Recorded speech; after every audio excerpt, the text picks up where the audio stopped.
Nagda Khachrod doctor तेज बहादुर सिंह चौहान साहब का आगमन और साथ में प्राचार्य श्री धीरेन्द्र कुमार मेहता, उप प्राचार्य श्री आर के सेजवार साहब। मैं सभी बच्चों से चाहूंगा कि जोरदार करकल ध्वनि के साथ माननीय मुख्य अतिथि महोदय एवं सम्मानीय अतिथियों का अभिनंदन करें, स्वागत करें।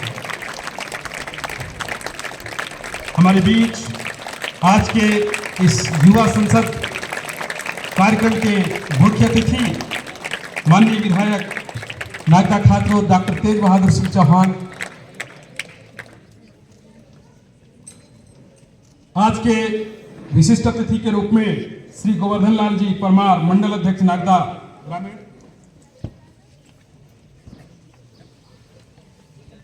साथ में है अतिथि श्री सुबोध स्वामी जी, श्री छोटे जी मल्लाह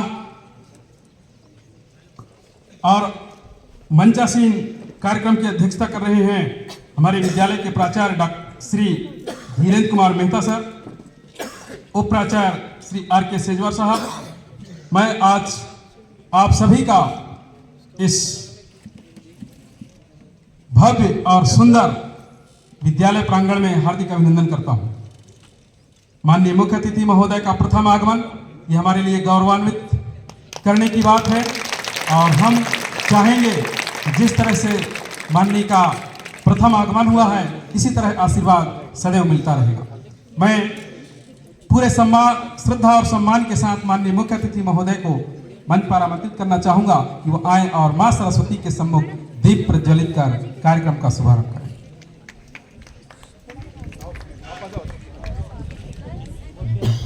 दीप प्रज्वलित का कार्यक्रम का शुभारंभ करें।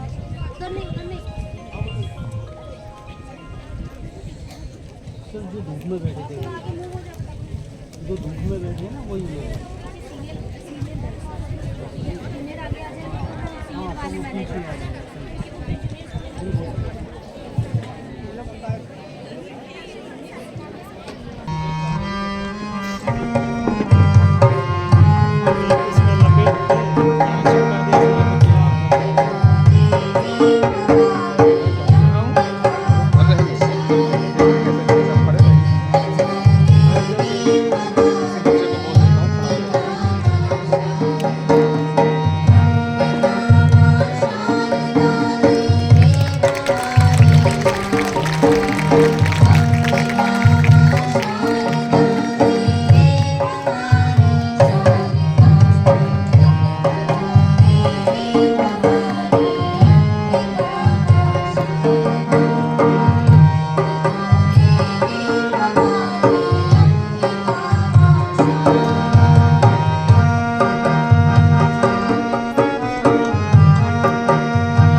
मां वीणा वादनी की वंदना के बाद जैसा कि आप सबको विदित है कि हमारी भारतीय परंपरा रही है, मातृ देवो भव, पितृ देवो भव, अतिथि देवो भव। तो हम अतिथि का स्वागत सम्मान करके अपने आप को गौरवान्वित महसूस करते हैं। ये हमारी भारतीय परंपरा रही। तो मैं हमारे विद्यालय के प्राचार्य श्री धीरेन्द्र कुमार मेहता सर से विनम्रता पूर्वक आग्रह करना चाहूंगा कि हमारे माननीय मुख्य अतिथि महोदय का पुष्पगुच्छ से स्वागत करें। पुष्पगुच्छ से।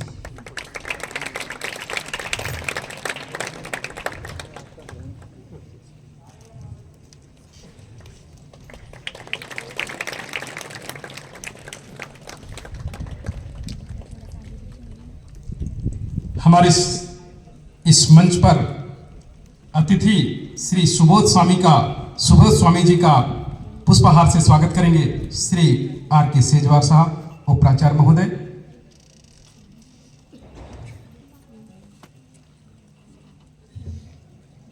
माला ले बेटा।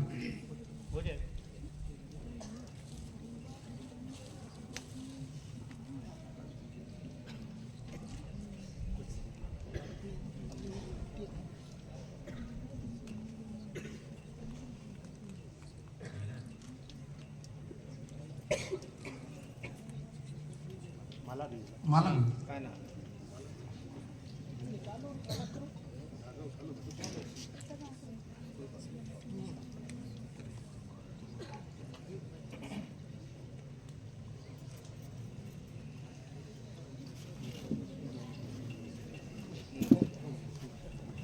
साथ ही सर से निवेदन है कि अन्य अतिथि श्री छोटे जी मल्लाह साहब का भी पुष्पहार से स्वागत करें। उप प्राचार्य महोदय से निवेदन है कि हमारे श्री छोटे जी मल्लाह साहब श्री राम जी शर्मा साहब का भी पुष्पहार से स्वागत करें।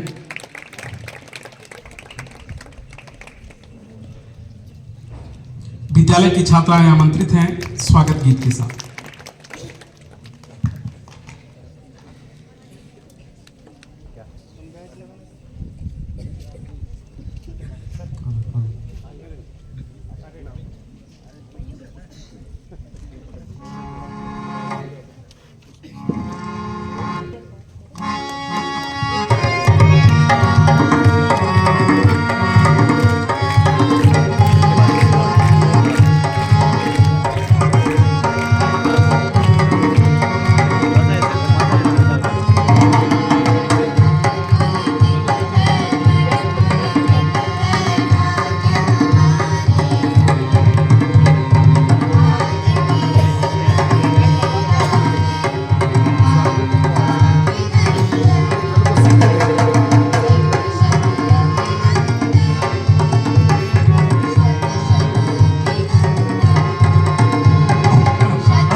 बहुत बहुत धन्यवाद विद्यालय की छात्राएं। अब मैं हमारे आज के इस कार्यक्रम की अध्यक्षता कर रहे प्राचार्य श्री धीरेन्द्र कुमार मेहता सर से आग्रह करूंगा कि वो आए और स्वागत उद्बोधन दें। प्राचार्य।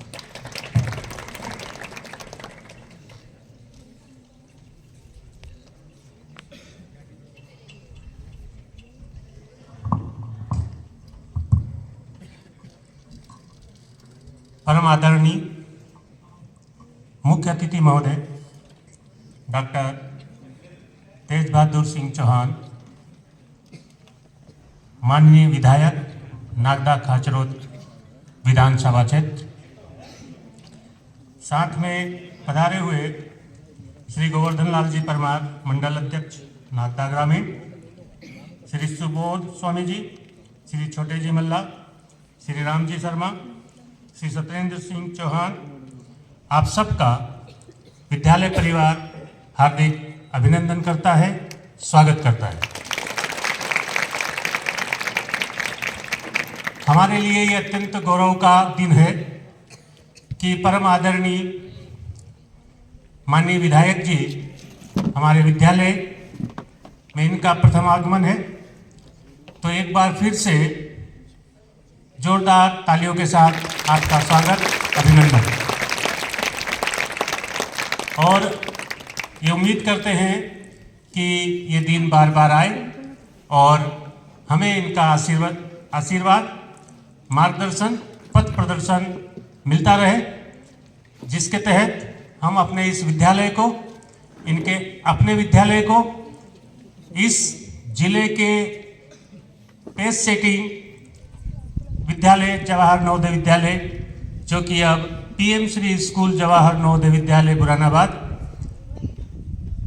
है, उत्तरोत्तर प्रगति करे, केवल शिक्षा के क्षेत्र में नहीं, केवल रिजल्ट में ही नहीं, केवल एकेडमिक में ही नहीं, बल्कि हर क्षेत्र में जो अभी जिस स्थिति पर है उससे और आगे बढ़े।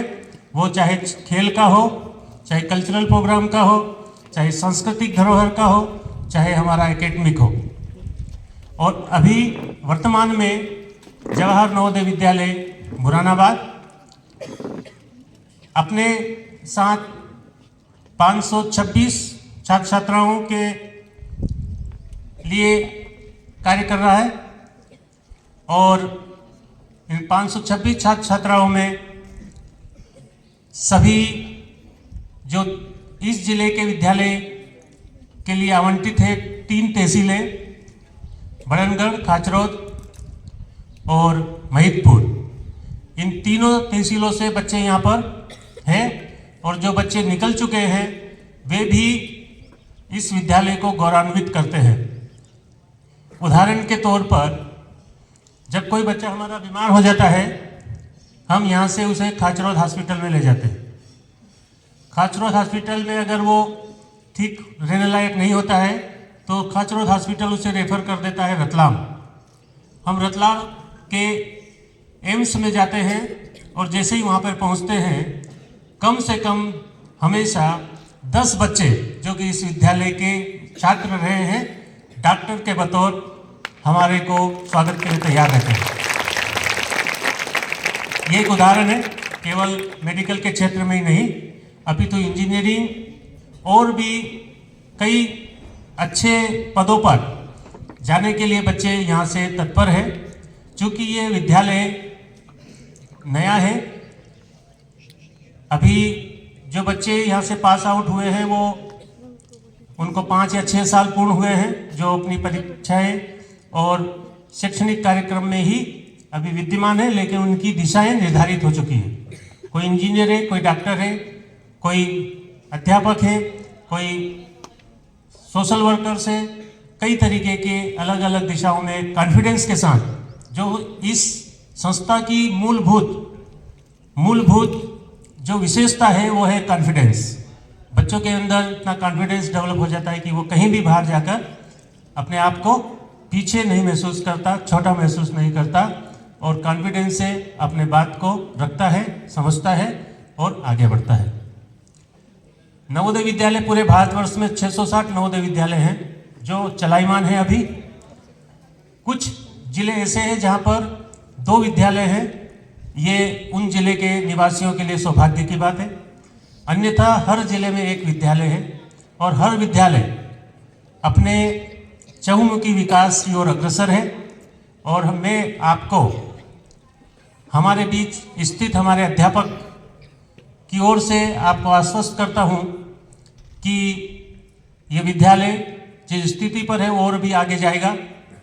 आपके आशीर्वाद की आवश्यकता हमेशा बनी रहेगी, केवल शैक्षणिक क्षेत्र में ही नहीं अपितु खेल के क्षेत्र में भी और कल्चरल प्रोग्राम के क्षेत्र में भी, CCA के क्षेत्र में भी ये विद्यालय आगे जा रहा है। अगर हम गेम्स की बात करें, स्पोर्ट्स की बात करें, तो हमारे यहाँ पे स्पोर्ट्स अलग अलग लेवल पर होता है। जवाहर नवोदय विद्यालय जो बुरानाबाद है, ये एक भोपाल रीजन में आता है। भोपाल रीजन में कुल 113 विद्यालय हैं जिनको 5 अलग अलग क्लस्टर में विभाजित किया गया है। हमारा विद्यालय जो क्लस्टर में आता है उसको उज्जैन क्लस्टर के नाम से जाना जाता है। उज्जैन क्लस्टर में 20 या 22 विद्यालय हैं। पहले उस लेवल पर प्रोग्राम होता है, खेल का कार्यक्रम होता है क्लस्टर लेवल पर। वहाँ से जो बच्चे सिलेक्ट होते हैं फिर वो रीजनल लेवल पर जाते हैं। पूरे तीनों राज्यों के जो बच्चे जहाँ पर खेलते हैं वहाँ पर वो अपनी स्पर्धा में वहाँ पर वो पार्टिसिपेट करते हैं। जब रीजनल लेवल पर हो जाता है तो पूरे देश के नेशनल गेम होते हैं और गवर्नमेंट ने नवोदय विद्यालय को एक स्टेट का दर्जा दिया है। पूरे देश के नवोदय विद्यालय एक स्टेट है, वो फिर अलग दूसरे स्टेट के साथ पार्टिसिपेट करते हैं। और बहुत ही गौरव की बात है कि इस वर्ष हमारे 2 छात्र SGFI में खेलकर आ चुके हैं, एक कबड्डी और दूसरा वॉलीबॉल। तो आपके आशीर्वाद से 2 नहीं, अगली बार कम से कम 20 विद्यार्थी SGFI में खेलेंगे, ये मैं उम्मीद करता हूँ। और ये केवल भारत में ही नहीं, नवोदय विद्यालय का परचम विदेशों में भी फैला हुआ है। कई सारे बच्चे जो नवोदय से पढ़कर बाहर निकले हैं वो विदेशों में अपना कार्य कर रहे हैं। और ऐसा ही एक फाउंडेशन है, इंटरनेशनल फाउंडेशन ऑफ नवोदय। तो वो बच्चे हमेशा तत्पर रहते हैं किसी की भी सहायता करने के लिए। इसी तरीके की एक प्रोग्राम होता है इनेबल क्लासेस, जिसमें टाटा फाउंडेशन और पुराने स्टूडेंट के ग्रुप ने मिलकर एक ऐसा कार्यक्रम चलाया है जहां प्रतिदिन बच्चों की 1 घंटे की क्लास होती है, जिसमें वो IIT, JEE और नीट मेडिकल से संबंधित लाइव क्लासेस देते हैं। इसके अतिरिक्त एक और फाउंडेशन है, वो भी पुराने विद्यार्थियों ने बनाया है, उसको हम कहते हैं दक्षिणा। दक्षिणा में 10वीं और 12वीं के बच्चे सिलेक्ट होते हैं और एक अलग ही नवोदय, जैसा नवोदय है 500 बच्चे या 600 बच्चे हैं, ऐसे ही अलग अलग कोने कोने से अलग अलग स्कूलों से चुन कर ऐसे बच्चे सिलेक्ट करते हैं जिनका ध्येय केवल IIT या मेडिकल में जाना होता है। उन सब बच्चों को वहाँ पे सिलेक्ट करके एक अलग तरीके की कोचिंग देते हैं। और 2023 में ऐसे ही एक बच्चे ने टॉप किया स्कूल में और वर्तमान में वो IIT दिल्ली में कंप्यूटर साइंस की स्टूडेंट है और नालंदा की छात्रा है वो। तो इस तरीके से छात्र अपने जीवन में बहुत लंबी दूरी तक जा सकते हैं।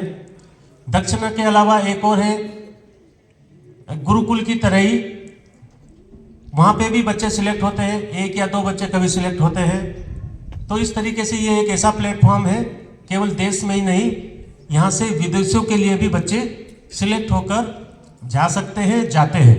तो नवोदय विद्यालय एक छोटी मोटी कोई संस्थान नहीं है, it is a very big organisation. एक विद्यालय 530 बच्चे या 526 बच्चे अपने पास रखता है, 50 का स्टाफ है, तो पूरे देश में ऐसे 660 स्कूल हैं। हर एक स्कूल की अपनी क्षेत्रीयता का महत्व होता है, अन्यथा सभी बच्चे सीबीएसई की एग्ज़ाम देते हैं। सीबीएसई एफिलेटेड स्कूल होते हैं और एक ही तरीके का सिलेबस होता है। अलग अलग एक और कार्यक्रम होता है यूकेरी, जिसमें केवल छात्र ही नहीं, टीचर को भी विदेश में जाकर इसके माध्यम से जाकर वो अपने देश का प्रतिनिधित्व, अपने नवोदय विद्यालय समिति का प्रतिनिधित्व करते रहते हैं। तो आज का ये शुभ दिन जिसे हम बाल संसद, यूथ पार्लियामेंट और माननीय श्री मुख्य अतिथि महोदय विधायक जी ने इसे अध्यक्ष के पद पर बने रहने के लिए आज हमें समय दिया, तो इन सब के लिए आपका बहुत बहुत धन्यवाद और उम्मीद करते हैं कि आपका आशीर्वाद हमेशा इन बच्चों पर, इस विद्यालय पर बना रहेगा। धन्यवाद।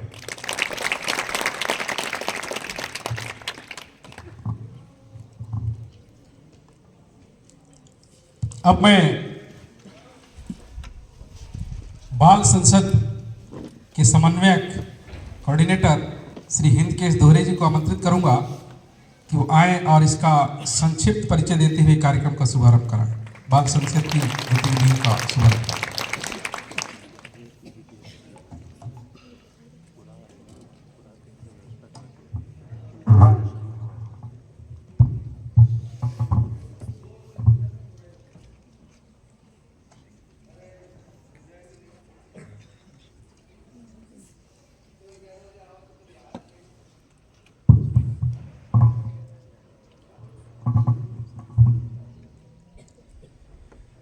इस कार्यक्रम की शुरुआत में चंद पंक्तियों के माध्यम से करना चाहूँगा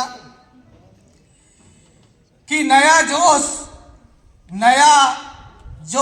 नया जुनून ही फिजाओं में बहार ला सकता है। कमजोर होते लोकतंत्र को युवाओं का जुनून ही आबाद कर सकता है। हमारे विद्यालय में आज युवा संसद, बाल संसद का मंचन किया जाएगा।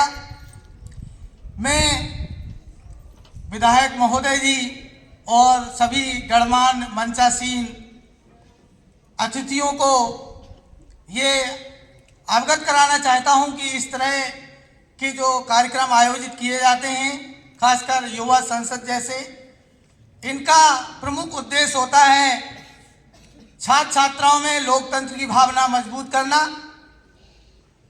उनमें लोकतंत्र के गुणों का विकास करना, अनुशासन की स्वस्थ आदतों का विकास करना, हमारे देश की विविधपूर्ण संस्कृति से उनको अवगत कराना, साथ ही साथ संसद के अधिवेशन के समय किस तरह का संसद में आयोजन होता है उसकी संक्षिप्त जानकारी भी इन छात्र छात्राओं को दी जाती है।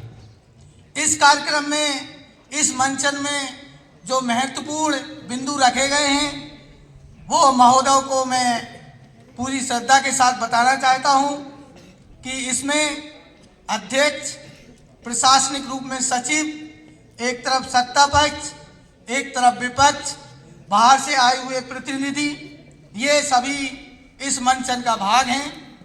इसमें जो रूपरेखा है उसके हिसाब से नए मंत्रियों का शपथ ग्रहण समारोह इसमें दिखाया जाएगा। इसके साथ ही अगर कोई राष्ट्रीय क्षति के रूप में हम किसी व्यक्ति को खो देते हैं तो शोक संदेश का जिक्र भी अध्यक्ष महोदय के माध्यम से यहाँ से किया जाएगा। साथ ही साथ सत्ता पक्ष अपने आप को मजबूत करने के लिए युवाओं को प्रोत्साहित करती हैं, इसलिए प्रधानमंत्री नए मंत्रियों का परिचय भी इस सदन के समक्ष रखेंगे। राज्यसभा से प्राप्त संदेशों को लोकसभा के कार्य शैली में किस प्रकार से रखा जाता है इसका मंचन भी इन छात्र छात्राओं के द्वारा किया जाएगा। और इससे पहले जो प्रश्न काल होता है, ये किसी भी लोकतंत्र की जान होता है, क्योंकि प्रश्न ही वो होते हैं जो हमें अब अपने प्रतिनिधियों को अपनी जनता के प्रति उत्तरदायी होने के लिए मजबूर करते हैं, क्योंकि ये प्रश्न ही हैं जो उन मंत्रियों को याद दिलाते हैं कि आपकी छाया जो हमारे मन में बसी हुई है, जिसके लिए मैंने आपको बटन दबाते समय ध्यान किया था, आज समय आ गया है कि आप अपने कर कमलों से, अपने उत्तरदायित्व के माध्यम से हमारी समस्याओं का निदान करें। महोदय, इसके साथ ही किस प्रकार संसदीय सदस्यों या व्यक्तियों का उल्लंघन, अधिकारों का उल्लंघन होता है, तो विशेषाधिकार उल्लंघन का भी इसमें मंचन किया जाएगा। हमारे देश में विविध प्रकार के सार्वजनिक मुद्दे होते हैं जिनकी तरफ सदन का ध्यान आकर्षित कराने की जरूरत होती है, तो ध्यानाकर्षण प्रस्ताव के तहत इन छात्र छात्राओं के माध्यम से उन बिंदुओं से आपको जोड़ा जाएगा और अंत में होगा कि किस प्रकार से संसद में विधेयक या कानून पास होता है। महोदय, मैं आपके माध्यम से ये आश्वस्त करना चाहता हूँ, अपने बच्चों के माध्यम से और प्रशासन के माध्यम से ये आश्वस्त करना चाहता हूँ कि इन बच्चों की प्रतिभाओं को देखकर आप प्रसन्नता अवश्य ही जाहिर करेंगे। आज वर्तमान समय में ये बच्चे अध्ययन कर रहे हैं, लेकिन इनकी चंद पंक्तियों के साथ मैं इस रूपरेखा को आगे बढ़ाना चाहूँगा कि कहते हैं कि आज ख्वाब इनके मन में हैं, आज ख्वाब इनके मन में हैं, मगर हौसले जिंदा है। आज ख्वाब इनके मन में हैं, मगर हौसले जिंदा हैं। ये युवा वो हैं जिनसे मुश्किलें शर्मिंदा हैं। ये युवा वो हैं जिनसे मुश्किलें शर्मिंदा हैं। ये हमारे देश की भावी पीढ़ी, इनको हम उन हौसलों से सुसज्जित करना चाहते हैं कि एक दिन ये कहें कि हौसला इस प्रकार है हमारा बुलंद कि किसी भी परिस्थिति का सामना करने के लिए हम हैं सज्ज सुसज्जित, हमेशा ही ओज और तेज से भरे हुए। धन्यवाद सर। आगे की कार्रवाई के लिए मैं मारावी जी को आमंत्रित करता हूं।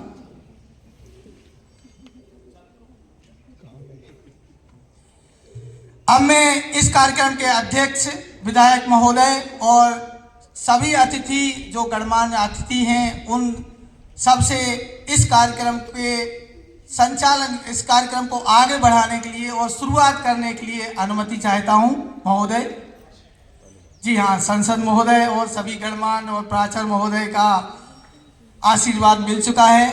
आप सभी बच्चे वो जो तैयारी आप कर रहे थे, जो आपके मन में प्रश्न थे, जो जिज्ञासाएं थी, जो ओज था, जो तेज था, जो परिधान है, उसके माध्यम से इन सभी उपस्थित गणमान्य नागरिकों का दिल जीतने का प्रयास करेंगे, ऐसी हमारी आशा है। धन्यवाद।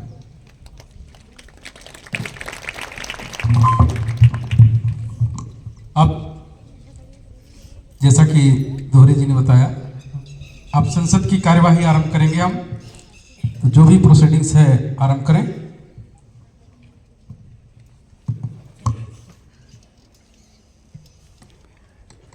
संसद सदन सावधान, अध्यक्ष महोदय पधार रहे हैं।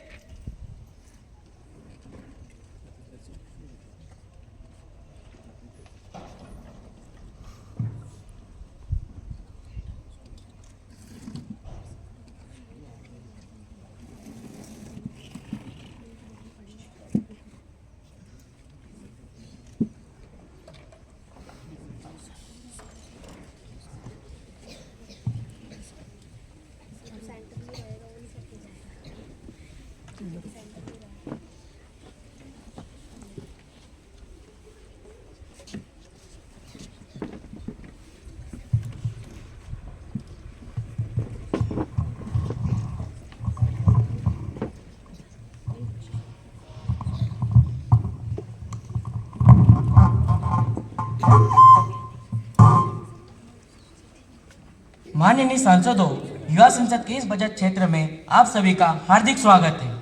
नए सदस्य शपथ ग्रहण अथवा प्रतिज्ञा करेंगे। महासचिव महोदया।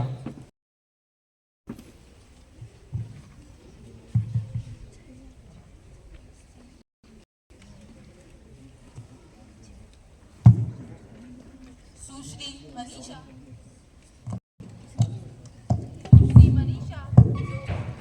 मध्य प्रदेश के भोपाल के संसदीय क्षेत्र से निर्वाचित हुई है। अब शपथ ग्रहण अथवा प्रतिज्ञा करेगी।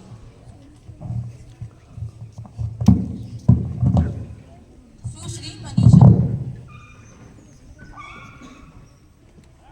महोदया, आप शपथ ग्रहण करेंगे अथवा प्रतिज्ञा करेंगे?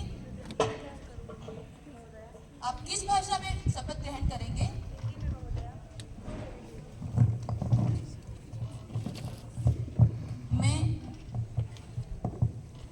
मैं कुमारी मनीषा इस युवा संसद की लोकसभा में निर्वाचित हुई सदस्य ईश्वर की प्रतिज्ञा लेती हूँ कि मैं विधि द्वारा स्थापित भारत के संविधान के प्रति श्रद्धा और निष्ठा बनाए रखूंगी, देश की प्रभुसत्ता और एकता बनाए रखूंगी तथा जिस व्रत को मैं ग्रहण करने वाली हूँ उसके कर्तव्य का श्रद्धापूर्वक निर्वहन करूंगी।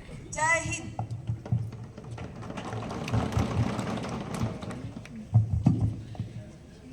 श्री केशव पांचाल जो राजस्थान के अजमेर के संसदीय क्षेत्र से निर्वाचित हुए हैं, अब शपथ ग्रहण अथवा प्रतिज्ञा करेंगे। श्री केशव। महोदय, आप शपथ ग्रहण करेंगे अथवा प्रतिज्ञा? शपथ महोदया। आप किस भाषा में शपथ ग्रहण करेंगे? अंग्रेजी में महोदया। I, Kesav Panchal, have been elected as member of lower house in the youth parliament, do swear in the name of God that I will bear true faith and allegiance to the Constitution of India and as per the law stabilized, and I will uphold the sovereignty and integrity of India, that I will faithfully discharge the duty upon which I am about to enter. Jai Hind.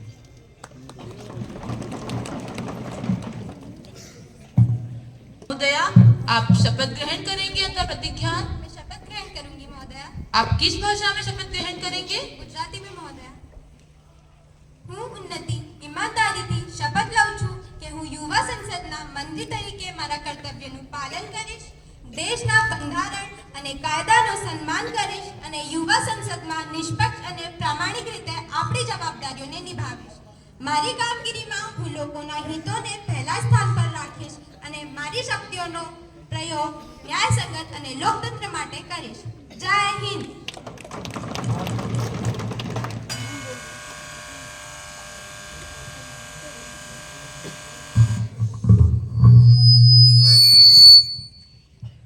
शोक संदेश।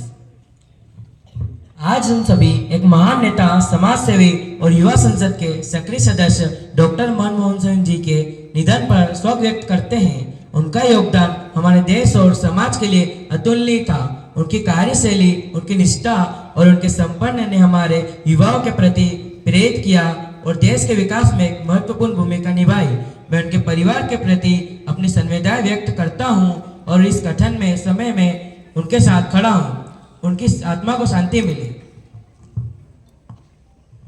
Honourable prime minister.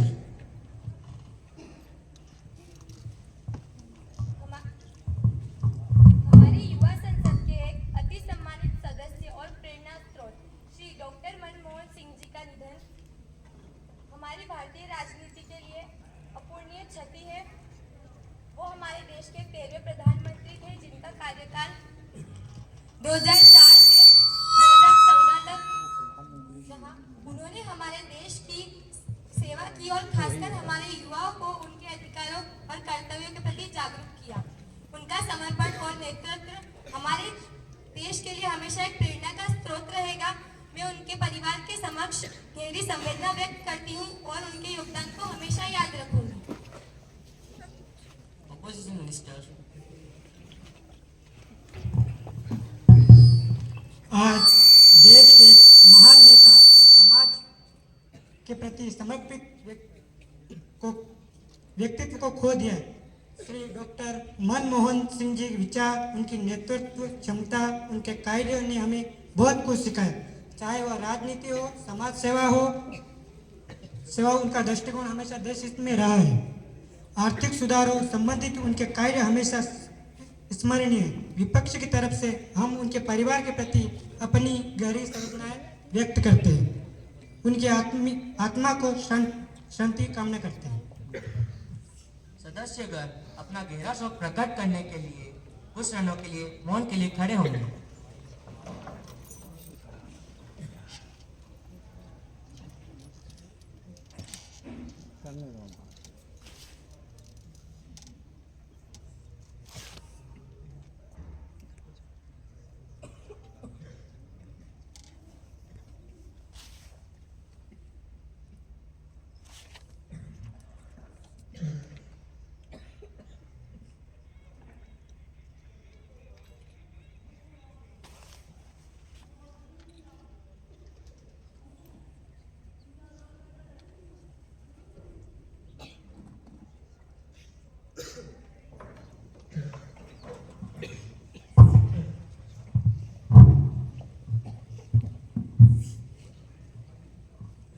नए मंत्रियों का परिचय।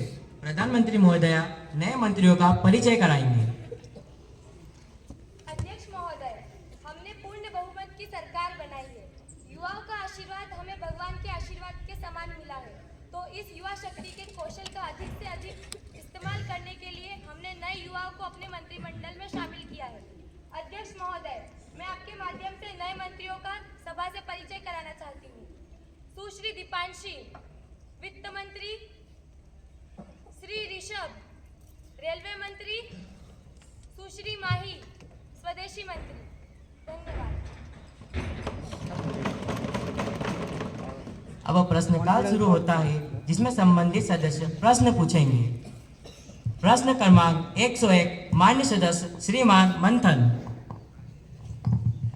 मैं माननीय अध्यक्ष महोदय के माध्यम से स्वतंत्र प्रभार शिक्षा मंत्री महोदया से यह जानना चाहूँगा कि जवाहर नवोदय विद्यालय में होने वाली प्रवर्जन नीति के क्या उद्देश्य हैं? क्या यह उद्देश्य सफल हुए हैं? अगर नहीं तो सरकार ने इसके प्रति अपने क्या कदम उठाए? स्वतंत्र प्रभार शिक्षा मंत्री जी कृपया। माननीय अध्यक्ष महोदय, मैं आपके माध्यम से संबंधित सदस्य महोदय को कुछ पंक्तियों के माध्यम से जवाब देना चाहती हूँ कि आगे पीछे देखकर क्यों होते हो गंभीर, कि आगे पीछे देखकर क्यों होते हो गंभीर, जैसी जिसकी सोच जैसी जिसकी भावना वैसा दिखे सीन। जवाहर नवोदय विद्यालय में प्रवर्जन नीति का मुख्य उद्देश्य राष्ट्रीय एकता को मजबूत करना तथा विभिन्न संस्कृतियों का पारस्परिक आदान प्रदान है। उदाहरण के तौर पर बताना चाहूंगी कि हमारे विद्यार्थी जवाहर नवोदय विद्यालय प्रवर्जन नीति या माइग्रेशन पॉलिसी के तहत जवाहर नवोदय विद्यालय कच्छ जाते हैं और उन्हें वहाँ की संस्कृति को जानने का अवसर मिलता है, और वहाँ के विद्यार्थी जवाहर नवोदय विद्यालय उज्जैन आते हैं और उन्हें भी वहाँ की संस्कृति को जानने का अवसर मिलता है। जैसे जवाहर नवोदय विद्यालय कच्छ के छात्रों को महाकाल दर्शन का अवसर दिया जाता है एवं जवाहर नवोदय विद्यालय उज्जैन के छात्रों को मातानो मठ कच्छ रण देखने का अवसर दिया जाता है। और जैसा कि विपक्ष दल के सदस्य द्वारा पूछा गया है, तो मैं उन्हें बताना चाहूंगी कि यह नीति अपने उद्देश्यों में काफी हद तक सफल है, और जब कभी भी इसके अंतर्गत कोई समस्या उत्पन्न होती है तो इसका समाधान किया जाता है। धन्यवाद। प्रश्न क्रमांक 102 माननीय सदस्य श्रीमान युवराज। मैं माननीय अध्यक्ष महोदय के माध्यम से माननीय रक्षा मंत्री महोदय से ये पूछना चाहता हूँ कि भारत अपनी सीमाओं की रक्षा के लिए क्या कदम उठा रहा है, खासतौर पर चीन और पाकिस्तान के साथ हमारे संबंधों को देखते हुए।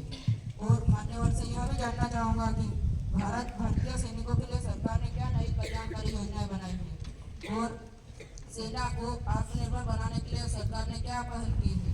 धन्यवाद। रक्षा मंत्री जी कृपया। माननीय अध्यक्ष महोदय, मैं आपके माध्यम से संबंधित सदस्य को बता देना चाहता हूँ कि हमारी सरकार भारत की सेना की सुरक्षा सुनिश्चित करने के लिए कई स्तरों पर काम कर रही है। इसमें सीमावर्ती इलाकों में अत्याधुनिक निगरानी प्रणाली की स्थापना, सैन्य तैनाती में वृद्धि और नई तकनीकों का इस्तेमाल शामिल है। इसके साथ ही हम पड़ोसी देशों के साथ कूटनीतिक तरीके से विवादों को हल करने का भी प्रयास कर रहे हैं। और रही बात सैनिकों की भलाई की, तो वो हमारी सर्वोच्च प्राथमिकता है। हमने उनकी शिक्षा, स्वास्थ्य और आवास के लिए कई योजनाएं शुरू की है।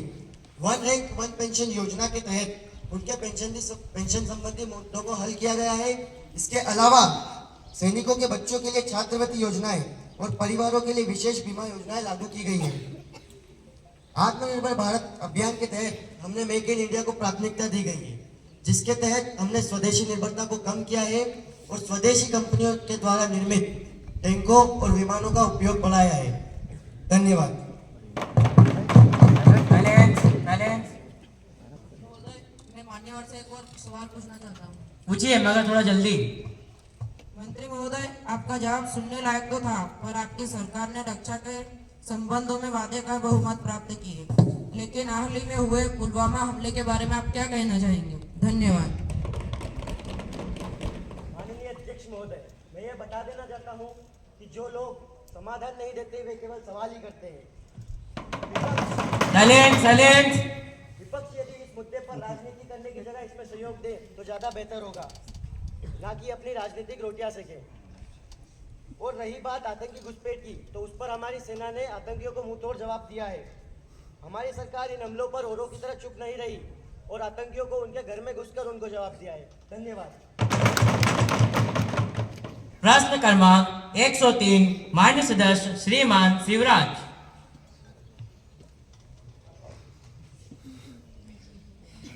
माननीय अध्यक्ष महोदय, मैं आपके माध्यम से माननीय शिक्षा मंत्री महोदया से यह पूछना चाहता हूं कि पाठ्यक्रम को अधिक प्रासंगिक और रोजगारमुख बनाने के लिए सरकार क्या कर रही है। लड़कियों की शिक्षा के लिए क्या विशेष कदम उठाए जा रहे हैं और डिजिटल शिक्षा को बढ़ावा देने के लिए सरकार क्या कर रही है, खासकर ग्रामीण क्षेत्रों में। शिक्षा मंत्री जी।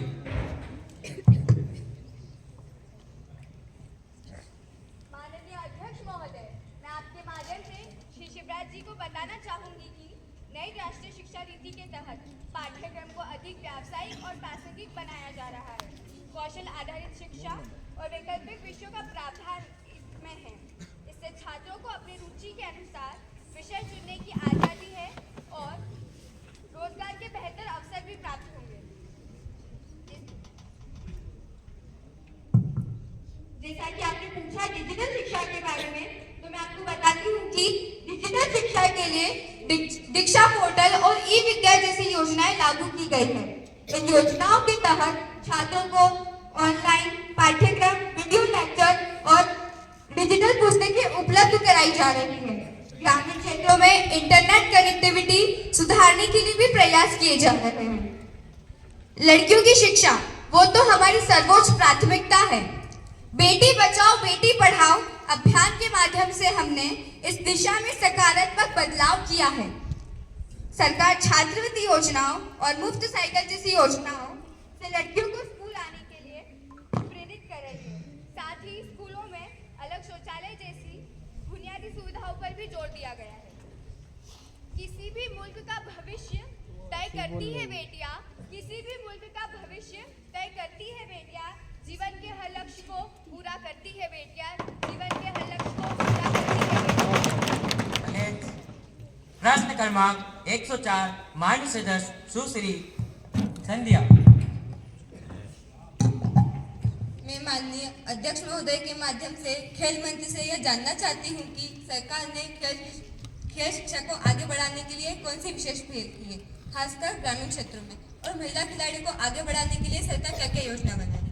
धन्यवाद। खेल मंत्री जी कृपया जवाब दीजिए।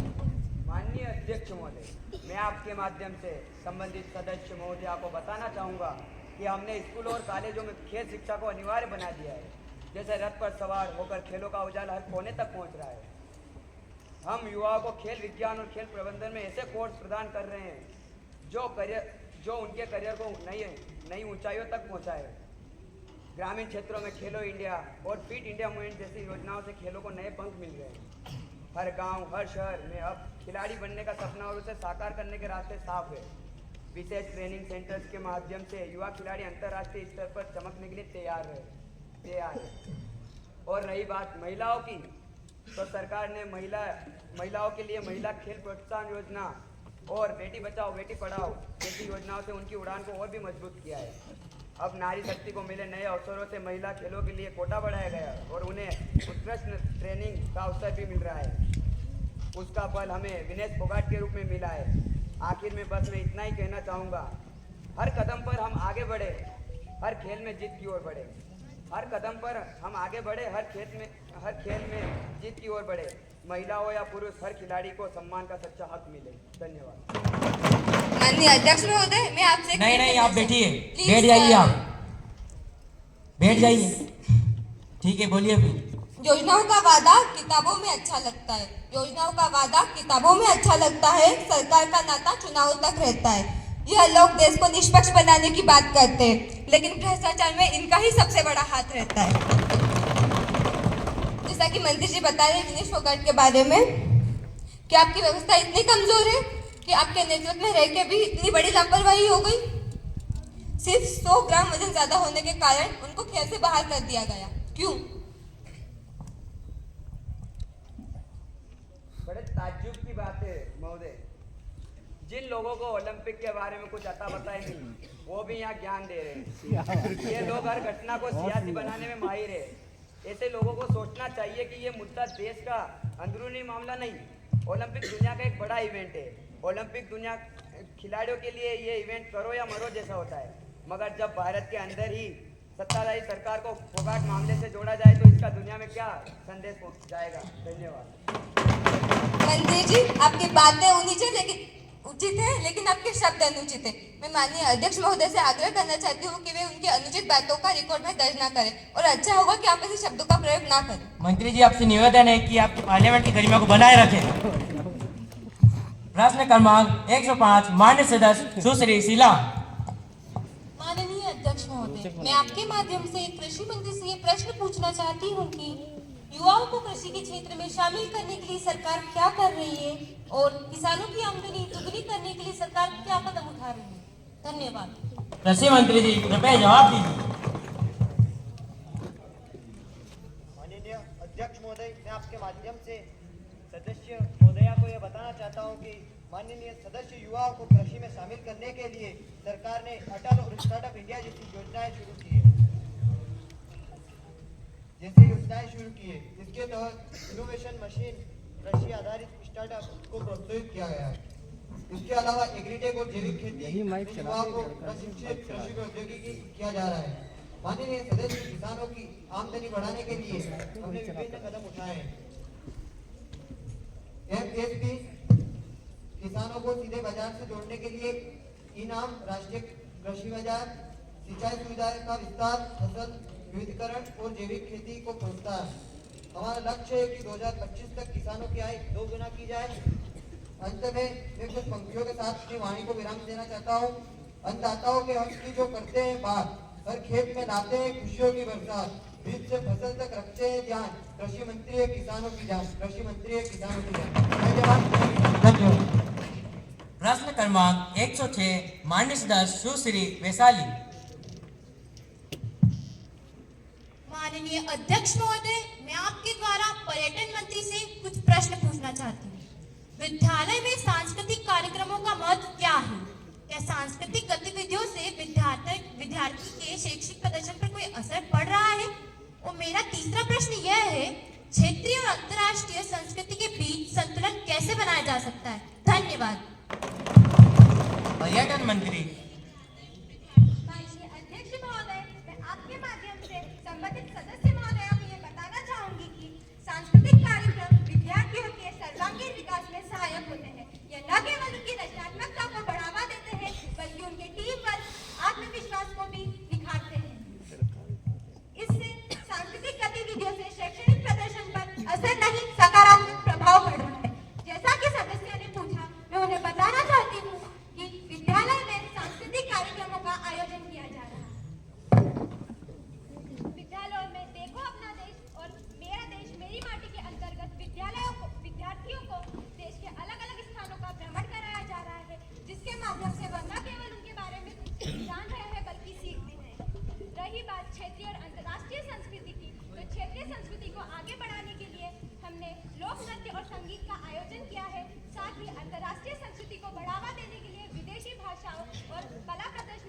को शामिल किया है।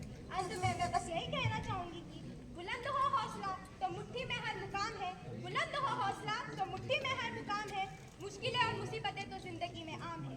जिंदा हो तो ताकत रखो लहरों के खिलाफ तैरने की, क्योंकि लहरों के साथ बहना तो लाशों का काम है। जय हिंद, जय भारत। प्रश्न क्रमांक 108 माननीय सदस्य सुश्री माही। Mr. Speaker, I want to ask Mr. Jayesh, concerned minister, to you that, Honorable Minister, the quality of healthcare services in our country has been declining continuously. What are the reasons for this, and what steps are being taken by the government? What steps government is taking to address the rising mental health issues in our country? Please answer my question. Thank you. Silence. स्वास्थ्य मंत्री जी कृपया जवाब दीजिए। My country's national language is Hindi. My mother tongue is Hindi. We are born in Hindi and we will die in Hindi. Honorable Speaker, I want to deliver my answer in Hindi. May I? Yes. माननीय अध्यक्ष महोदय, मैं आपके माध्यम से सुश्री माही को यह बताना चाहता हूँ, यह सच है कि स्वास्थ्य सेवाओं में कुछ चुनौतियाँ हैं, पर हमारी सरकार ने इन समस्याओं को दूर करने के लिए कई कदम उठाए। जैसे प्रधानमंत्री जन आरोग्य योजना के तहत 50 करोड़ लोगों को स्वास्थ्य बीमा प्रदान किया गया और आयुष्मान भारत योजना का विस्तार किया गया। अस्पतालों के बुनियादी ढांचे में भी सुधार किया गया है। मेडिकल कॉलेजों और अस्पतालों की संख्या बढ़ाने की दिशा में प्रयास किए जा रहे हैं। इसी के तहत हमारी सरकार के 10 साल के कार्यकाल में देश के कुल 26 एम्स में से 18 एम्स खोले गए हैं। और रही बात मानसिक स्वास्थ्य की, तो मानसिक स्वास्थ्य देखभाल के लिए मैं सुश्री माही को यह बताना चाहता हूँ कि मानसिक स्वास्थ्य देखभाल अधिनियम 2017 को लागू किया गया है। सरकारी अस्पतालों में मानसिक स्वास्थ्य सुविधाएं बढ़ाई जा रही है। सरकार ने निजी और सरकारी क्षेत्र में मानसिक स्वास्थ्य विशेषज्ञों की संख्या बढ़ाने की दिशा में कई प्रयास किए हैं। धन्यवाद। Mr. Speaker, can I speak? No, first take your seat. Please, sir, No, can first I you speak? take. Ask question first. Mr. Speaker, I want to ask the concerned minister through you that, Honorable Minister, what efforts government made to increase the number of medical colleges and hospitals? Is still government sleeping? In every heart, Silence. in every heart, health must be a right. In every heart, health must be a right, not a privilege hidden from a side. Thank you, and please answer my question. रही बात सरकारी college खोलने की दिशा में, सरकारी college खोलने की दिशा में हमने हर साल भारत में चल रहे गवर्नमेंट मेडिकल कॉलेज और अन्य मेडिकल कॉलेज का सर्वेक्षण कराकर इसके आधार पर नए मेडिकल कॉलेज खोलने के प्रस्ताव पारित किए हैं। बच्चों को चिकित्सा में रिसर्च फेलोशिप दी जा रही है। चिकित्सा में आधुनिक अनुसंधान के लिए देश में चल रहे सभी एम्स में एडवांस मेडिकल रिसर्च लैब बनाई गई है। जैसा कि महान वैज्ञानिक डॉक्टर एपीजे अब्दुल कलाम ने कहा था, it is very easy to defeat someone but it is very hard to being someone. आप पक्ष को नीचा दिखाने की कोशिश ना करें, बल्कि लोगों का दिल जीतने की कोशिश करें। Silence. यह देश बदल रहा है, पर कुछ लोगों की सोच नहीं बदल रही। प्रश्न क्रमांक 108 माननीय सदस्य सुश्री सोना। Mr. President, I want to ask the concerned minister, through you, Honorable Minister, the water crisis in our country is increasing day by day. Is the government taking any concrete step to address this crisis? Does the government have any program to raise awareness about the water crisis? To what extent is the government planning to involve the private sector in solving the water crisis? Thank you. जल संसाधन मंत्री जी कृपया जवाब दीजिए। Speaker sir, I want to tell the concerned member through you that the government is implementing several initiatives to combat the water crisis. These include promoting rainwater harvesting, water recycling, and water conservation. Additionally, we are educating farmers on water efficient agriculture techniques and running awareness campaigns for water crisis. The government has initiated awareness campaigns like Besides, these programs are organized in schools, colleges, and communities to highlight the importance of water. We are educating people about water conservation through media and social media platforms. The role of private sector is crucial in solving the water crisis. We are encouraging private companies and organizations to participate in projects related to water recycling, water supply, and water management. Additionally, we are promoting private investment and conservation of water resources. Thank you. प्रश्न क्रमांक 109 मान्य सदस्य सुश्री तरुणा।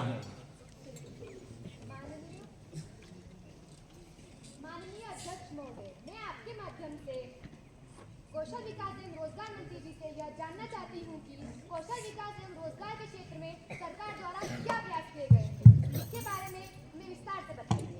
मैं अपने अगले प्रश्न को कुछ पंक्तियों के साथ रखना चाहूंगी कि संघर्षों के साए में इतिहास हमारा चलता है, कि संघर्षों के साए में इतिहास हमारा चलता है, जिस और जवानी चलती है उस और जमाना चलता है। चुप रहिए। मान्यवर, क्या आप यह बता सकते हैं कि कौशल विकास एवं रोजगार के क्षेत्र में अधिक युवाओं को कैसा जोड़ा जा सकता है? क्या सरकार के पास इसके लिए कोई रणनीति है? धन्यवाद। कौशल विकास मंत्री जी कृपया जवाब दीजिए। अध्यक्ष महोदय के माध्यम से यह बताना चाहता हूं कि सरकार ने कौशल विकास के क्षेत्र में कई नई योजनाएं शुरू की हैं, जैसे प्रधानमंत्री कौशल विकास योजना। इसके अंतर्गत हम युवाओं को प्रशिक्षित करते हैं और उन्हें रोजगार योग्य बनाते हैं। इसके अलावा हमने विभिन्न उद्योगों में प्रशिक्षण कार्यक्रमों के माध्यम से रोजगार बनाने के लिए उन्हें उनके योग्य अवसर पैदा करे हैं। हमारी रणनीति में युवाओं को कौशल विकास योजनाओं के प्रति जागरूक करना है और उन्हें इन योजनाओं तक आसानी से पहुंचाना है। डिजिटलीकरण के माध्यम से इन्हें हम आसानी से पहुंचाते हैं। इसके अलावा सरकारी स्कूलों और कॉलेजों के साथ साझेदारी करके हम युवाओं को ऐसे प्रशिक्षण कार्यक्रमों से जोड़ रहे हैं जो उन्हें रोजगार प्रदान करते हैं। धन्यवाद। माननीय सदस्य प्रश्न क्रमांक 102 माननीय सदस्य सुश्री रानू। माननीय अध्यक्ष महोदय, मैं आपके माध्यम से माननीय मंत्री जी से यह पूछना चाहती हूँ कि देश में पेट्रोल और डीजल की कीमतें लगातार बढ़ रही है, इससे आम जनता पर आर्थिक दबाव बढ़ रहा है। सरकार इस समस्या को हल करने के लिए क्या कदम उठा रही है एवं सरकार द्वारा प्रदूषण को कम करने हेतु पेट्रोल और डीजल पर निर्भरता घटाने के क्या प्रयास किए जा रहे हैं? धन्यवाद। पेट्रोलियम मंत्री कृपया जवाब दीजिए। माननीय अध्यक्ष महोदय, मैं आपके माध्यम से माननीय सदस्य महोदय को यह अवगत कराना चाहता हूँ कि नज़र बदलोगे तो नज़ारे बदल जाएंगे, सोच बदलोगे तो सितारे बदल जाएंगे, कश्तियाँ बदलने की जरूरत नहीं है, दिशा बदलोगे तो किनारे अपने आप बदल जाएंगे। मंत्री जी, बैठ जाइए, आप बैठ जाइए, चुप रहिए आप अपनी जगह बैठिए। जवाब चाहिए। हम आईना है, आईना ही रहेंगे। हम आईना है, आईना ही रहेंगे। फिक्र तो वो करे जो अंदर से कुछ और बाहर से कुछ हो रहे।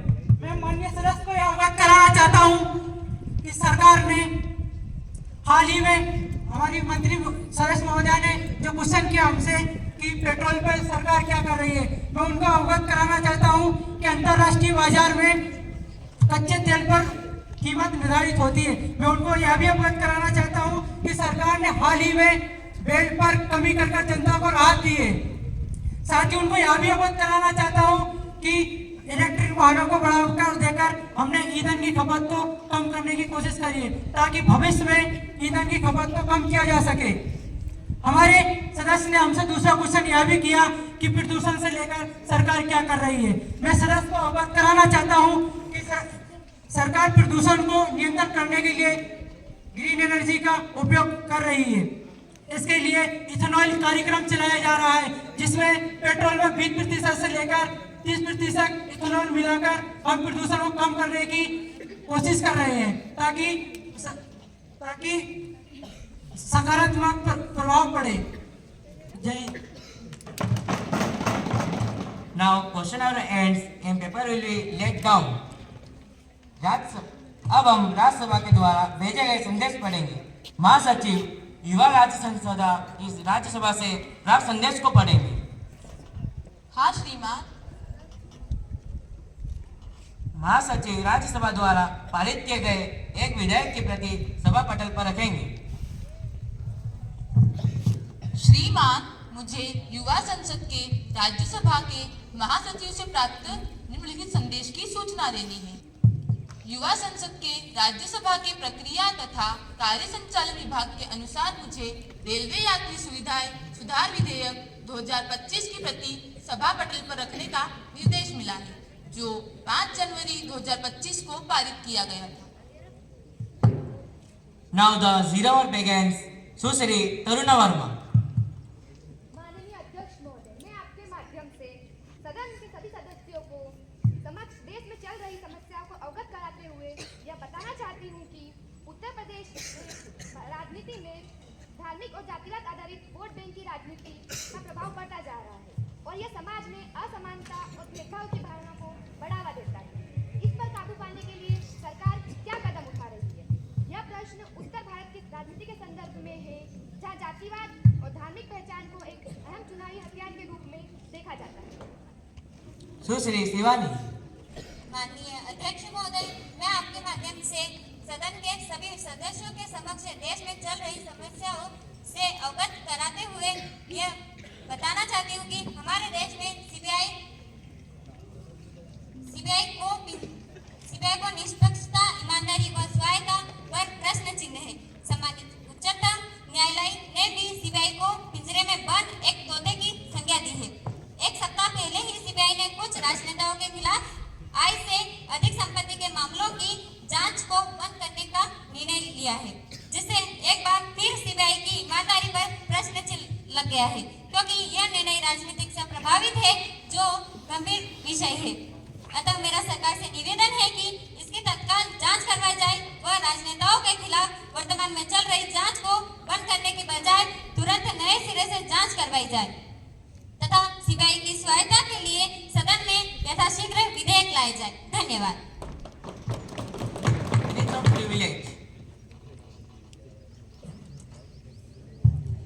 Sir, a serious breach of privilege has been committed by the member of the civil society.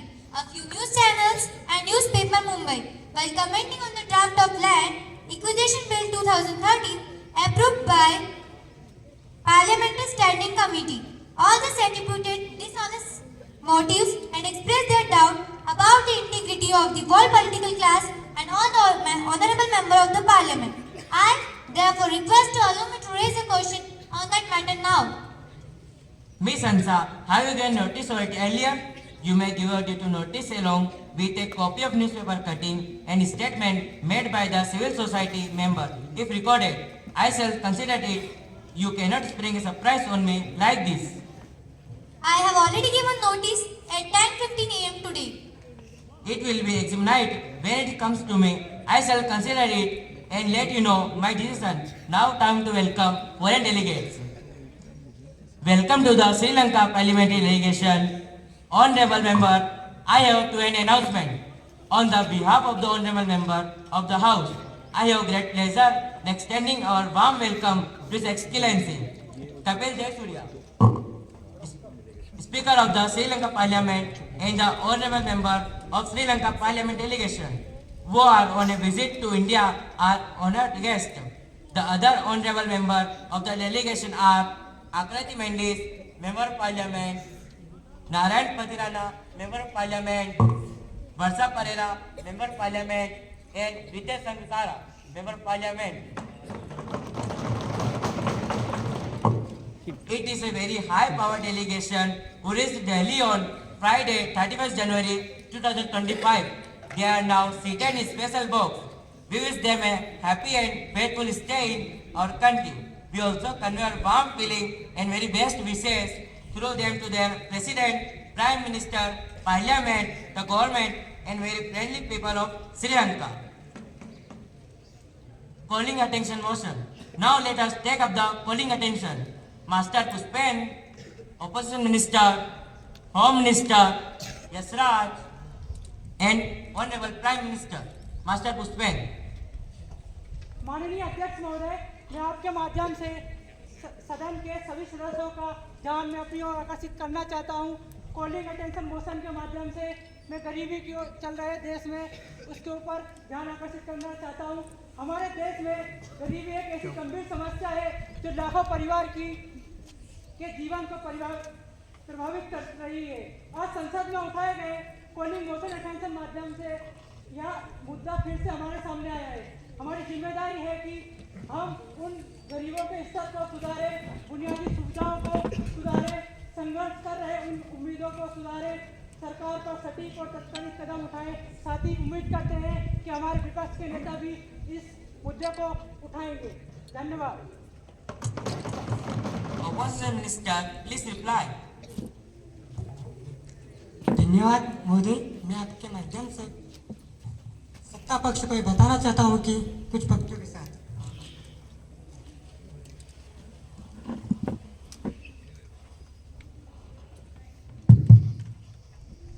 कि झील में पानी बरसता है हमारे देश में, झील में पानी बरसता है हमारे देश में, खेत में पानी को तरसता है हमारे देश में, खेत को पानी तरसता है हमारे देश में, जिंदगी का हाल कर सकता है हमारे देश में, दूध महंगा खून सस्ता है हमारे देश में, दूध महंगा खून सस्ता है हमारे देश में। हमारे देश में गरीबी एक विकराल समस्या है और सरकार को योजना का असर वास्तविकता में बहुत सीमित है। कॉलिंग अटेंशन मोशन के तहत उठाए गए इस मुद्दे से साफ जाहिर होता है कि सरकार ने गरीबों के लिए उचित कदम नहीं उठाए। लाखों लोग आज भी अपने बुनियादी अधिकारों से वंचित है और सरकार को इस स्थिति को सुधारने के लिए ठोस योजना पर काम करना चाहिए। हम सरकार से पूछते हैं कि वह कब तक गरीबों को उनके अधिकारों से वंचित रखेगी। Home minister please. माननीय अध्यक्ष महोदय, गरीबी हमारे देश का एक अत्यंत संवेदनशील और जटिल मुद्दा है। मैं इस कॉलिंग अटेंशन मोशन के माध्यम से उठाए गए सवालों को गंभीरता से लेता हूँ। हमारी सरकार ने कई योजनाएं शुरू की है, जैसे प्रधानमंत्री आवास योजना, जन धन योजना और अन्य सामाजिक सुरक्षा योजनाएं, ताकि गरीबों की स्थिति में सुधार हो सके। हालांकि हम जानते हैं कि यह एक लंबी प्रक्रिया है और हमें इस दिशा में और काम करने की आवश्यकता है। हम इस मामले में और सुधार करेंगे और यह सुनिश्चित करेंगे कि किसी भी व्यक्ति को आधारभूत सेवाओं से वंचित न रखा जाए।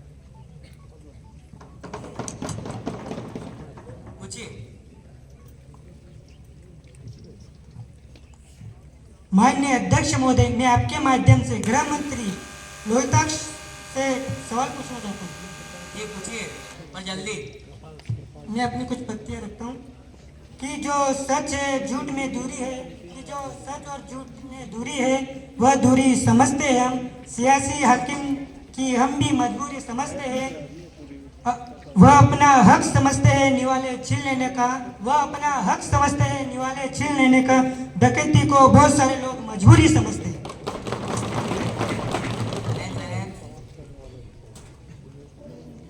मैं आपसे यह प्रश्न करता हूं कि अब आपने जो प्रधानमंत्री आवास योजना की जिक्र किया है, क्या उसके अंतर्गत कितना कार्य हुआ है और कितना कार्य अभी शेष है? गृह मंत्री जी।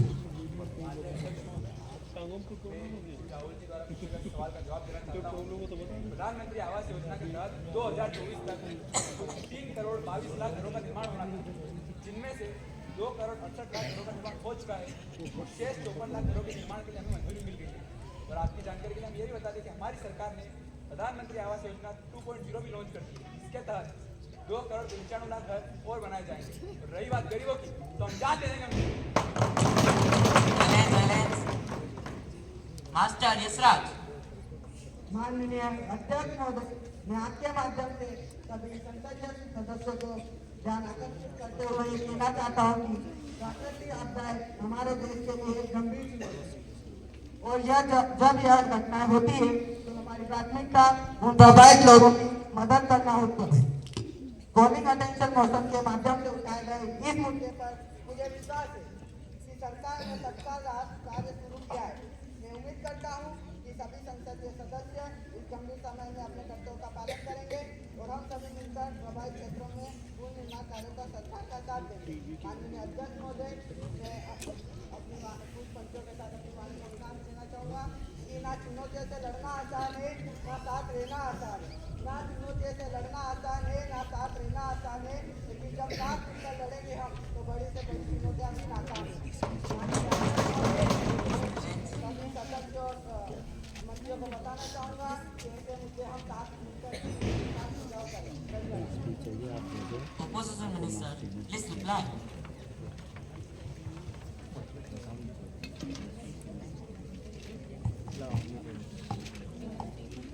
प्राकृतिक आपदा के कारण स्थिति विकट हो गई है और यह स्पष्ट है कि सरकार ने इस संकट से निपटने के लिए समय पर कोई ठोस कदम नहीं उठाया है।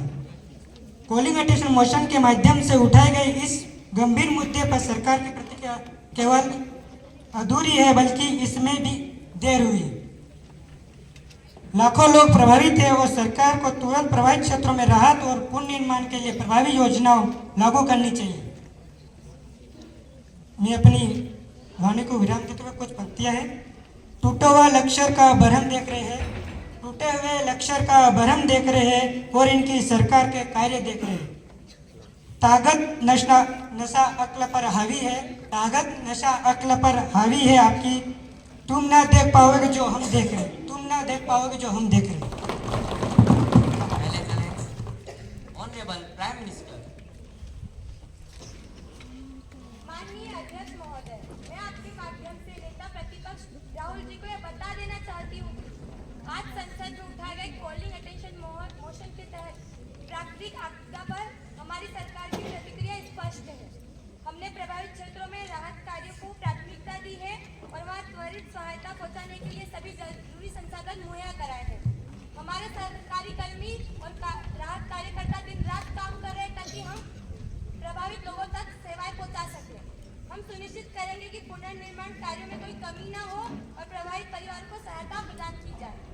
महोदय, मैं आपके माध्यम से सुश्री माई को यह बता देना चाहती हूँ कि we are not sleeping, we are working and we work more than yours. Silence. Now let us take up the bill for consideration. Now the House will be take up consideration to the National Sport Development Bill 2025 that already has been introduced in last session. Sport Minister, please. राष्ट्रीय खेल विकास विधेयक 2025। धूप में निकलो घटाओ में नहाकर देखो, कि धूप में निकलो घटाओ में नहाकर देखो, इनकी क्या है खिताओं को हटा कर देखो। मुझे राष्ट्रीय खेल विकास विधेयक 2025 पर विचार करते हुए बहुत ही खुशी और गर्व हो रहा है। यह खेल और खेलों के इतिहास में एक मील का पत्थर और नया अध्याय होगा। भारत में खेलों का विकास अंतर्राष्ट्रीय आयोजनों में भाग लेने के लिए निष्पक्ष और पारदर्शी कार्य और खिलाड़ियों के लिए कल्याणकारी उपाय। खेलों में नैतिक प्रथाओं को बढ़ावा देना, जिसमें डोपिंग प्रथाओं का उन्मूलन, उम्र में धोखाधड़ी और खेलों में महिलाओं का यौन उत्पीड़न शामिल है। एक खेल विवाद निपटान और अपीलीय अधिकरण का गठन और स्थापना करना जो अपीलों की सुनवाई करता है। केंद्रीय सरकार नियमों द्वारा खेल विकास तथा खिलाड़ियों के कल्याण के लिए ऐसे उपाय प्रदान कर सकती है जिसमें खेलों में अनैतिक प्रथाओं का उन्मूलन शामिल हो सकता है। भारतीय खेल प्राधिकरण प्रत्येक वर्ष संसद के प्रत्येक सदन के समक्ष प्रस्तुत करने के लिए केंद्रीय सरकार को एक विस्तृत रिपोर्ट प्रस्तुत करेगा। उपधारा के तहत प्रत्येक रिपोर्ट में शामिल होगा एक ऑडिट किया गया वार्षिक वित्तीय विवरण, स्पोर्ट्स विकास के लिए किए गए उपाय, खेलों को बढ़ावा देने के लिए किए गए उपाय। राष्ट्रीय डोपिंग रोधी एजेंसी भारत में खेलों में डोपिंग रोधी उपायों को लागू करने के लिए शीर्ष निकाय के रूप में कार्य करेगी और समय समय पर संशोधित इसका कोड सभी राष्ट्रीय खेल महासंघों और राष्ट्रीय ओलंपिक समिति पर लागू और बाध्यकारी होगा। केंद्रीय सरकार अधिसूचना द्वारा खेल विवाद निपटान और अपीलीय अधिकरण के रूप में जाने जाने वाला एक अपीलीय खेल अधिकरण स्थापित करेगी जो निम्नलिखित विवादों का फैसला करेगी। राष्ट्रीय ओलंपिक समिति के पदाधिकारियों और या सदस्यों और राष्ट्रीय खेल महासंघ के अधिकारियों का या सदस्यों के बीच। सभापति महोदय, मुझे विश्वास है कि इस सदन के सभी माननीय सदस्य पार्टी संबंधितता की परवाह किए बिना इस विधेयक का हार्दिक स्वागत करेंगे और समर्थन करेंगे। यह खेल के क्षेत्र में समस्याओं को दूर करके खेल को आगे बढ़ाएगा। अब मैं प्रस्ताव करता हूं कि राष्ट्रीय खेल विकास विधेयक 2025 पर विचार किया जाए। धन्यवाद।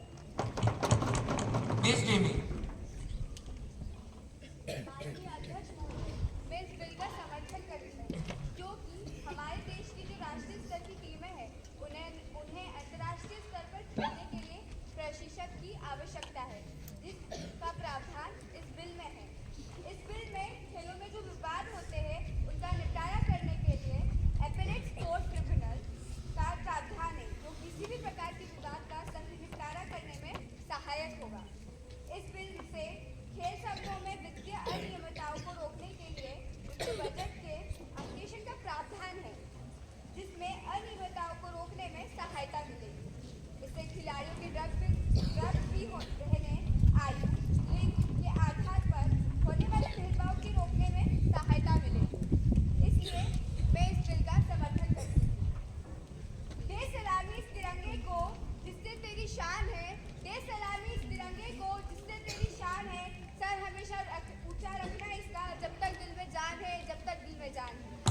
Mr. Aditya.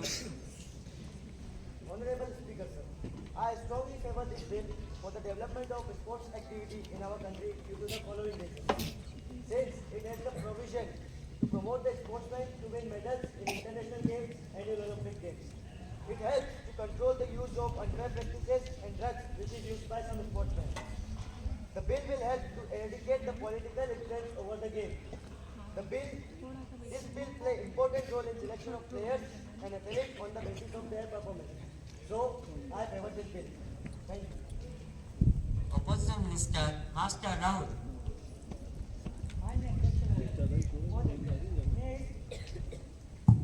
बिल का विरोध करता हूं क्योंकि राष्ट्रीय स्तर पर प्रशिक्षण तथा प्रशिक्षक मिलने के बावजूद भी हमारे खिलाड़ी तथा एथलेटिक्स ओलंपिक में अपना अच्छा प्रदर्शन नहीं दे पा रहे। क्या वे इस बिल के पास हो जाने से अच्छा प्रदर्शन दे पाएंगे? अगर नहीं तो इस बिल का पास हो जाने पर कोई औचित्य नहीं है। क्या इस बिल के पास हो जाने से खेलों में आयु लिंग के आधार पर जो भेदभाव होता है और महिलाओं खिलाड़ियों का शोषण होता है, क्या यह रुक जाएगा? अगर नहीं तो इस बिल के पास होने पर क्या फायदा होगा? अभी भी खिलाड़ियों के चयन में पारदर्शिता नहीं है। राष्ट्रीय और अंतर्राष्ट्रीय स्तर पर खिलाड़ियों के चयन में भाई भतीजा वाद विवाद एवं क्षेत्रवाद का बोलबाला है। क्या इसको रोकने के लिए इस देश में कोई भी प्रावधान है? क्या इस बिल का पास हो जाने से खिलाड़ियों का उनके प्रदर्शन के आधार पर चयन की गारंटी देगा?